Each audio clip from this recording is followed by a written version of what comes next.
Welcome back. We are here for another episode of the New Patient Style Podcast. Today is January 1st, and that means it is time to live out the new year, the new you. Everything's different, everything's new, everything's changing. Nothing's ever going to be the same again, right? No, that is total and complete bull caca, as they say in the Spanglish universe. So, no, that is wrong. What we're going to talk about today is the great fallacy of the New Year's resolution and how to actually get more out of what you want in life, in your practice with the people around you this year in 2026. And it is not putting together a list of things that you're going to change starting today. Everything is going to be different, because you know what that is? It's completely unrealistic. It's unreasonable. And to be honest, if you're just now thinking about it, right? Well, you're a little bit late, and that's okay. So what I want to talk about is something that I'm going through with our clients right now, and it's this concept of attracting more of what you want, okay? And there is a very scientific approach to this. It is very systematic, and if you follow these things and you actually put these things into place, right, it doesn't matter what your New Year's resolutions are. It doesn't matter what they were last year. It doesn't matter what it is next year. Ultimately, you're going to understand what it takes to get more out of your life and out of your practice. So let's kick it off with a few buzzwords, shall we? So the universe, right? So you ever heard somebody say, well, you know, I throw it out into the universe and I just wait and see what I get back, right? Well, number one, most of the time people don't actually have any idea what they're actually throwing out there, because, you know, something that I've heard for a long time, and it's something that I think when you first hear it, you're like, I don't know about that, right? But then you keep hearing it and you realize, well, son of a bitch, you know, I think it's right. Okay, well, your mind, your brain, okay, right here has an unlimited ability to deceive itself, which means you will, when going unchecked, when not held accountable, when not forcing systems around yourself, will rationalize, make excuses, and deceive yourself into thinking that you are doing the things that is required to get where you want to go. You are doing the things that is required to do what you want to do. And for most people, right, and myself included, right, in many areas of their life, simply just aren't doing what it takes, right? And they're actually, they're attracting exactly what it is that they're putting out, okay? So this whole concept of like, the law of attraction is essentially what you think about, what you put out into the world, what you exude will come back to you. So if you have small goals, low aspirations, you are not really ever committed to doing anything better or of more value or more service, well, that is what you're going to continue to receive. But if you do the opposite, well, then you get the opposite. And I want to break that down because it sounds very, it's like this big, complicated situation. But the reality is it's quite simple. It's just very hard. And so if you're not willing to do it, you won't get the benefit of it, right? That's kind of how it works, right? So if you're an athlete, if you run a practice, if you're a team member on the front desk, if you're the spouse of somebody who runs a practice, right? This applies to all of you. Okay. And ultimately, it breaks down into three things. And so when you think about, well, what do I need to do to actually get more out of this year than I got out of last year? Or change the cycle of the plateau, or change the cycle of the decline, or change the cycle of whatever it is in your life that you don't like, or in your practice that you don't like, right? You want to get more new patients this year than you did last year? Okay, well, there's a predictable few things that you have to do. If you want more patients to say yes to treatment in 2026, there's a predictable thing that you have to do. If you would like more patients to refer to your practice, right, there's a very simple system you have to put inside of your practice, and you got to follow, and you have to be committed to it, and you have to actually honor doing the things, okay? So let's talk about what those are. There's three things that you want to focus on, and it starts with something we've talked about, something that I will continue to go back to, but it is the standards. Okay, so I believe in one of the early episodes we talked about this concept that, like, what you accept is what you expect. So whatever it is that's going on in your practice, whatever that's going on in your life that you accept. So let's say you have a poor patient experience. Let's say you just don't answer the phone, right? So 68% of the time, new patient calls into dental practice don't get answered. Well, if you accept that and you say, well, that's probably not happening in my office, but you don't actually know, which means you're probably closer to that average than you think you'd like to be. Well, then that is what you expect. So you are laying the expectation of the people around you, of the team members that you work with or work for you, of the patients that you serve, right? You are essentially throwing out into the world, into the universe, right, that you expect to deliver average. So if we stop there at number one, the standards that you enforce around yourself, okay, what would you expect to occur? If you accept whatever it is that's happening today, and you do not expect more than that, because even if you think you expect, if you think you say, well, my team is aware that we should be answering 95% of the calls that come into the practice, right? Well, I can point to countless examples of times where the doctor thinks that's what they expect, and they think the team is aware of that, but guess what? They have no idea, because they've never actually communicated it to them, and they allow it to continue so far over and over and over and over again that by the time you actually bring it up, it's like, what are you talking about, right? So, I mean, there are countless iterations of this that happen inside our business. There are countless ways in which it happens inside of yours. When we do not enforce the standard, you are accepting and you are lowering the standard to whatever it is that you're getting. And so if there's something in your practice that you're not happy about, the first thing you have to do is realize that is exactly what you are putting out into the team, the patients, the people, and it is coming directly back to you, right? So it's like if I were to hold up a mirror in front of this camera right now, which would have been a great idea, but I don't have one, okay? But if you were to look at that and you were to say, okay, everything I got in 2025, who is ultimately responsible for that? Whether you run the practice, whether you work in the practice, whether you're just some person who's watching this or listening to this and you have no idea, you don't do it, you have nothing to do with the practice, but you're like, you know what? Maybe I do need to hear this. Well, guess what? The great news about that is you have 100% control over the person who's in the other side of the picture, because it's you. So what is it that you're going to expect? And what are you going to be willing to accept this year compared to what you did last year? Okay, so number one, we got to attract higher standards. And to attract a higher standard, you have to expect a higher standard. Okay, number two, what behaviors are you reinforcing? It kind of goes in the alignment with that, but let's think about the people in your life, right? You have an opportunity to positively reinforce, right? So like if you have a dog, right? So my wife and I have two dogs. One came with me, one came with her. We're married now. So now I have two dogs. I previously had one dog, but I actually didn't directly choose to have two dogs, but I have two dogs. Okay. And she's already told me that she doesn't wash these because it's kind of funny. So I can say whatever I want about the two dogs, but I'll find out who's watching this because somebody will bring it up to her. But anyways, we have two dogs now, okay? One dog loves to run underneath my feet anytime I want to go upstairs, downstairs, and really whenever I cook, okay? And so I have an opportunity to reinforce that behavior in a positive way or in a negative way, okay? Now, she and I have very different opinions on which reinforcement that dog should receive, okay? I give it negative reinforcement. I am like, stop, or move, or no, or go over there, okay? So that dog's getting negative reinforcement from me. However, on the flip side, she's receiving positive reinforcement from her mother, aka my wife.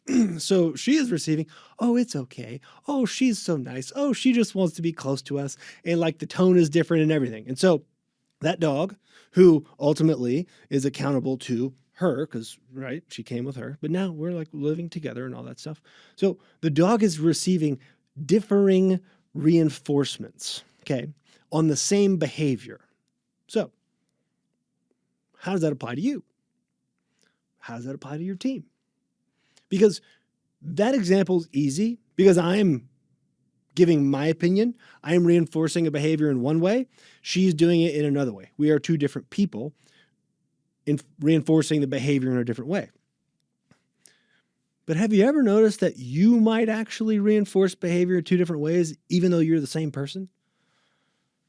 I could go to another example and I can talk about my dog, who I have both scolded and praised for the same behavior many times. He's probably a little bit confused, and he's not as smart as a person, okay? He's not as manipulative as a person. So think about that. So you throw out into the world what you want, you expect these standards, and then you have the decision of what behaviors do you reinforce positively and do you reinforce negatively. And so there's a whole psychological angle that we could go into this on, but at the end of the day, if you're leading a practice, if you're the doctor, if you're a team leader in an office, how are you reinforcing the behavior of yourself, right, of your team, and of your patients? And is there consistency in that? Are we consistently responding to excellent service in the practice the same way? Are we always praising it, or do we take it for granted? When something goes poorly or something is done the way that it's not expected, do we always call it out, or do you often ignore it? And by the way, no feedback is good feedback. So if you ignore it and you don't call it out, you're not being nice to the person. You're actually setting them up for failure. Same thing goes for yourself. If you expect a standard of yourself, you don't do it. You don't actually look yourself in the mirror and you say, hey, you know what? I didn't do the way that I was supposed to do it. I didn't do that the way that I expect that of myself, right? Which is really hard to do for yourself, right? Which is why things like training are so important and valuable. But if you never do it, then all your brain gets is positive feedback, because in the lack of negative feedback, one only assumes positive. Because why? Because you have an unlimited capacity to deceive yourself into thinking you are doing more, giving more, putting out more than you really are, right? That's the hard truth. But it's the new year. Why not figure this out now instead of wait until December 32nd, that would be next January, December 31st of the year, and be like, oh, you know what? I didn't do it again. Here we go. Time for another list of New Year's resolutions. It's no, BS. How about we just stop doing that? I don't know.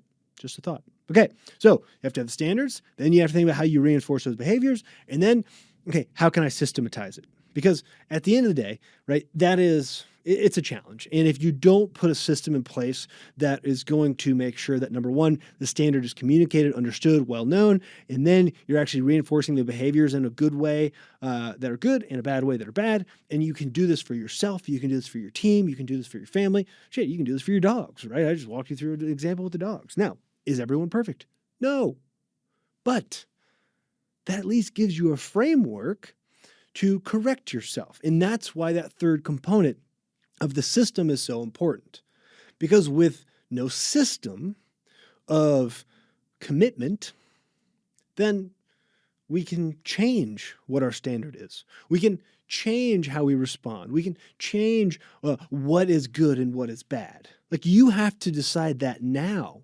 Because if you don't decide it now, then what happens is the year goes along and we keep moving the target, keep moving what it is that you want, right? So now is the time to really lay out and say, what do you want more of in 2026? Do you want to make more? Do you want more new patients? Do you want a higher conversion rate? Do you want more referrals? Do you want the practice to grow? You want to collect more? What is it?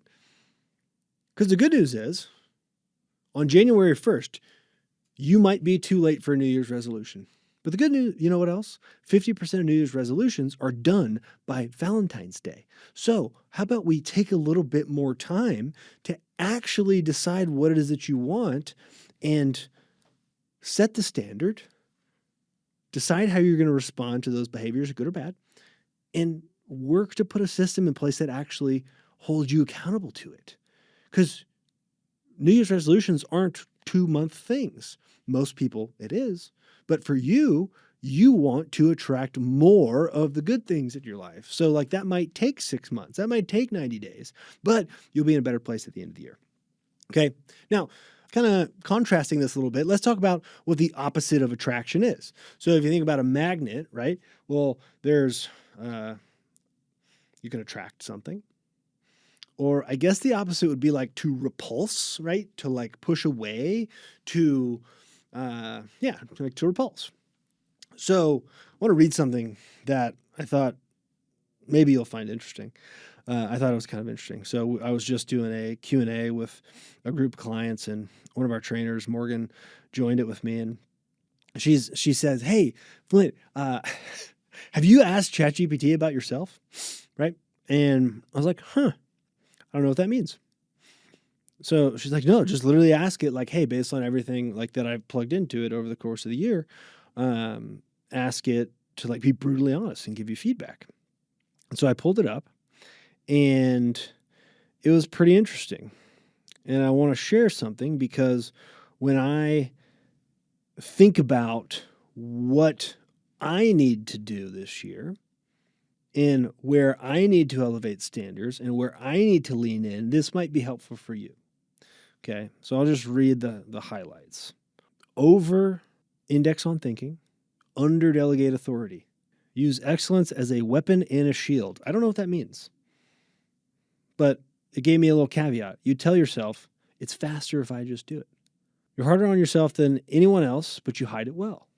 Get energized by momentum and drained by indecision. More competitive than you let on. See systems where others sees tasks.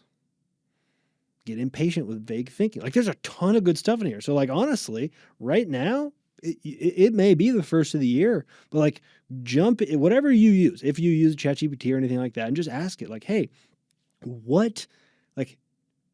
tell me about myself, right? So this final thing, you're not held back by fear or lack of capability, but rather by the responsibility that you still carry because you can. So what do I want to attract more of this year? It is getting people in alignment to like grow and to do the things they're capable of, because it's clear to me, and this is most likely the case for many of you, because I think it's a pretty common thing to hold on to things too tightly, right? And so there's some positive things in there, but it's also pretty accurate of, hey, what do I need to attract more of? What do we need to build a system for, right? What do I need to stop repelling? Because I might not think that about myself. I might not think, oh, wow, I may make this false assumption up in my head that, I really think I'm good at delegating because other people are doing these things, or I really am good at doing this, that, or the other. But the reality is what I am putting out, right, which is what I will attract, is not that. I'm actually pushing away what I would probably, like if you were to ask somebody, like I'm probably pushing away the things that I actually say that I want because I'm not in alignment, okay? Those behaviors are not being reinforced. And so this is probably happening for you too, because it happens for a lot of people. So whatever it is that you want more of next year, first thing you want to ask yourself is, well, how did I inadvertently, accidentally, or maybe blatantly on purpose repel in 2025 that I need to figure out a way to attract in 2026? And it's probably going to be super valuable for you, right? So let's talk about some things that you might want to attract more of in 2026 and some ways in which we want to be able to do that. So there's a good chance you might want more patience, right? You might want more quality patients. You might want more high-paying patients. You might want more patients who need work that needs to get done, right? Whatever it is. Like there is a segment, a chunk of, or just, hey, shit, any of them, right? I just want more patients, period. Okay, well, you want to attract more of those. So what do we need to do, right? So if I want to attract more doctors, practice leaders, dentists, orthodontists, right, dental specialists that want to have better systems, who want to develop their team, who want to provide a better patient experience, what is it that I need to put out into the world to attract that, right? Well, it's pretty clear. I need to be able to do that for them. So think about that for you. if you want more good patients who pay, stay, and refer, what do those people expect? How can you give it to them? What do those people expect? How can you give it to them? How can you create value for those people, right? You have to define who they are. You have to be very clear what it is as far as patients. What do you want more of? What do those people want? And the quickest place to find that is the existing patients you already have who you would feel like, Mrs. Smith, I want 75 more Mrs. Smiths in 2026. Okay, great. Figure out everything about her. Figure out why she likes your practice. Look back and see all the things that she's ever done. Figure out how she got there, how many friends does she have, how many people she referred, right? And just create the archetype and get to work on figuring out what it is about that person that you want more of and what that kind of person expects, all right? So the next place you would want to look is, okay, well, in order to do that, you're probably going to have to level up the standard of the people. So you want more of those patients. You want to attract more of those patients. Well, you're probably going to have to learn or develop the muscle of attracting people on your team if you haven't already. So if you have 2 star players on your team, and then you have maybe some people who you're like, yeah, they're fine. And then you have some people who it's like, I mean, to be honest, like if they were to interview, I wouldn't hire them, right? Well, okay, it's very clear which ones you want more of. So look at those. What is it about them? What is it about them that the patients love? What is it about them that you appreciate? What is it about them that allows them to get better results than the other people? Okay, now be very specific. What does that kind of person expect? If it's a high-performing person on your team, what are the things that they always complain about that you do nothing about? What is it that the person who doesn't perform that they complain about the person who does? Okay, what do those people want, need, what validates them, right? And then get to work. What standard does that require? What behaviors does that mean you need to reinforce? And then what systems need to be in place inside of the practice that is actually going to allow you to do that? Okay. And then lastly, results. And really, this should have been first, because if you think about it, the results that you want to attract in 2026 are going to require you to attract a type of patient or just more patients. It's going to require you to attract and maintain and keep great people on your team. So that result, right? So if you want to increase the practice by $500,000 or $1 million next year, right? Maybe that's that might be a huge jump for you. Well, what do those people do? What do the people who have those practices do? What do the people that have those businesses do? What do the people that have those teams do?